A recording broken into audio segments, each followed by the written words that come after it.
गरीब की बारिश। शहर की कच्ची बस्ती में एक गरीब मजदूर कालू रहा करता था। कालू के घर में उसकी पत्नी जानकी थी। जानकी लोगों के घरों में झाड़ू पोछा करके कुछ पैसे कमा लेती थी और वहीं कालू किसी तरह मेहनत मजदूरी करके 2 वक्त की रोटी का जुगाड़ कर लेता था। कुछ दिनों से हो रही बारिश के कारण कालू की मजदूरी बंद हो गई थी। अरे जानकी, इस बार तो बरसात ने हद ही कर दी, रुकने का नाम ही नहीं ले रही।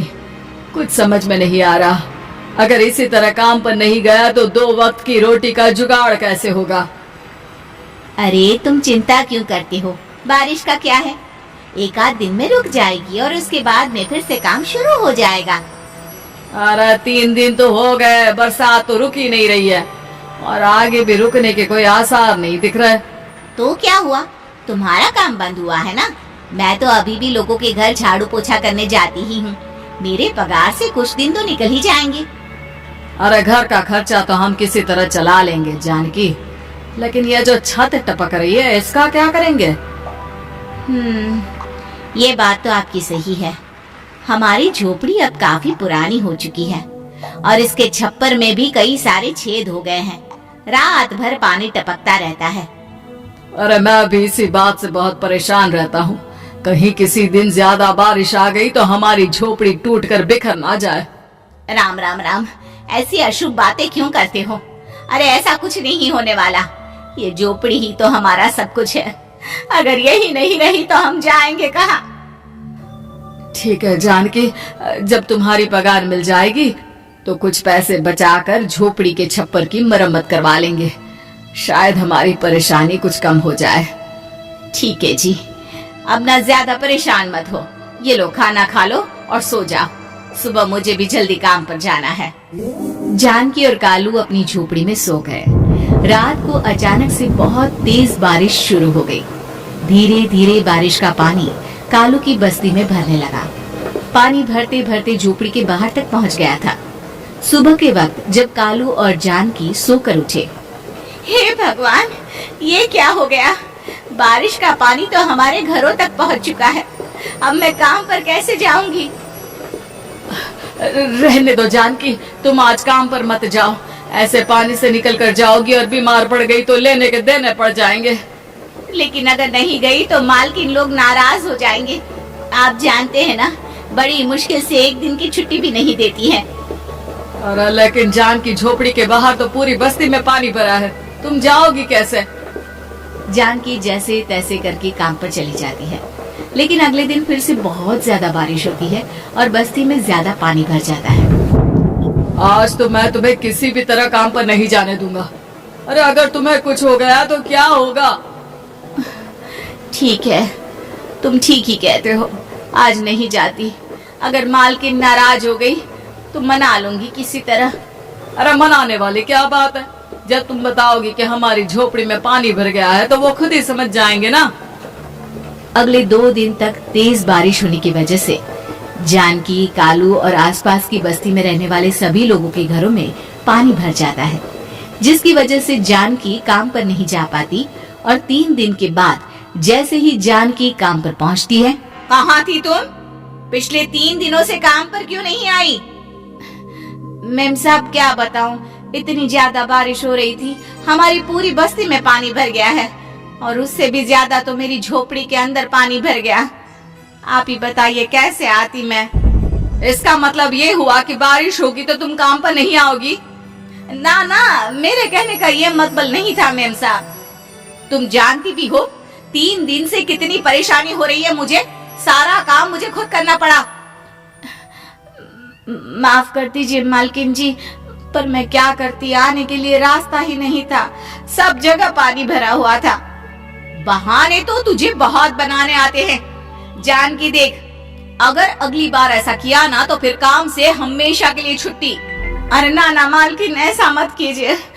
बारिश की वजह से मेरे पति की मजदूरी भी छूट गई है।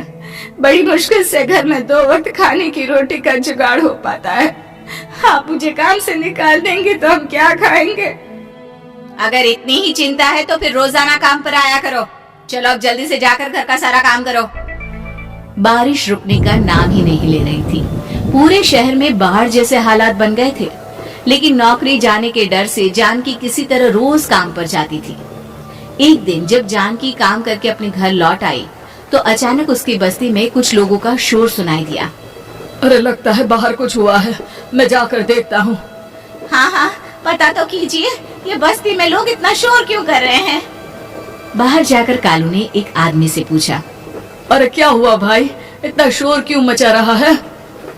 अरे क्या बताए भैया, अपने बस्ती के बाहर एक पुल टूट गया है और वहाँ पर एक कार फंसी है। थोड़ी देर में अगर किसी ने नहीं बचाया ना तो वो कार पानी में बह जाएगी। ये क्या कह रहे हो भैया, कार के अंदर कोई है क्या?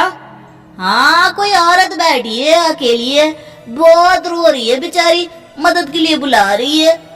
अरे तो हमें जाकर उनकी मदद करनी चाहिए ना। अरे लेकिन इसमें बहुत खतरा है, हमें अपने आप को बचाना चाहिए। पानी कभी भी हमारी बस्ती की तरफ आ सकता है। अरे तुम्हें नहीं चलना तो मत चलो, लेकिन मैं तो जाकर उस औरत की मदद जरूर करूंगा। कालू उस जगह पर पहुंचता है जहां वो औरत कार में फंसी हुई थी। वहां पर पानी का बहाव बहुत तेज था और सारा पानी कालू की बस्ती की तरफ ही आ रहा था। कालू ने एक बड़ी सी रस्सी को पेड़ से बांध दिया और दूसरे सिरे को कार की तरफ फेंक दिया और उस औरत को रस्सी के सहारे बाहर आने के लिए कहा। तभी वहां जानकी भी दौड़ती हुई आई। अरे ये तो मेरी मालकिन है, जिनके यहाँ मैं काम करने जाती हूँ। और मैडम जी, आप डरिएगा मत, आपको कुछ नहीं होगा। आपकी गाड़ी को भी मैंने रस्सी से बांध दिया है। थोड़ी देर में पानी का बहाव कम हो जाएगा, फिर हम आपकी कार को भी बाहर निकाल लेंगे। क्या तुम जानकी के पति हो? हाँ हाँ, जानकी मेरी ही पत्नी है, आपके यहाँ काम करती है ना। लेकिन मेम साहब, आप यहाँ पानी में कैसे फंस गई? अब क्या बताऊं, मैं अपनी सहेलियों के साथ पिकनिक पर गई थी, वहीं से लौट रही थी। अचानक पानी का बहाव तेज हो गया और मेरी गाड़ी फंस गई। अरे कोई बात नहीं मालकिन, अब ना आप बिल्कुल सुरक्षित हैं। मैं तो बहुत बुरी तरह डर गई थी, कब से मदद के लिए चिल्ला रही थी, लेकिन कोई मेरी मदद के लिए नहीं आया। भला हो तुम्हारा पति का जिसने मेरी जान बचा ली। लेकिन जानकी, मैंने तुम्हारे साथ बहुत गलत व्यवहार किया। इतने खराब मौसम और बाढ़ में भी तुम्हें काम पर आने के लिए कहा, नौकरी से निकालने की धमकी भी दी, और तुमने मेरी जान बचाई। मुझे माफ कर दो। अरे कोई बात नहीं मालकिन, आपकी जान बचाना तो हमारा धर्म था। देखो जानकी, तुम्हारी झोपड़ी में जो भी नुकसान हुआ है उसके लिए मैं तुम्हें पैसे दूंगी। आज तुम्हारे पति ने मेरी जान बचाई है और आज के बाद मैं तुम्हें कभी भी नौकरी से निकालने की धमकी नहीं दूंगी।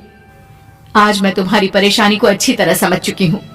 हम जैसे पैसे वाले लोगों के लिए अपने घर में बैठकर बारिश का मजा लेना बहुत आसान है, लेकिन तुम गरीब लोगों के लिए बाढ़ और बारिश काफी परेशानी खड़ी कर देते हैं। ये बात मुझे आज अच्छी तरह समझ आ गई है। आपका बहुत बहुत धन्यवाद मालकिन।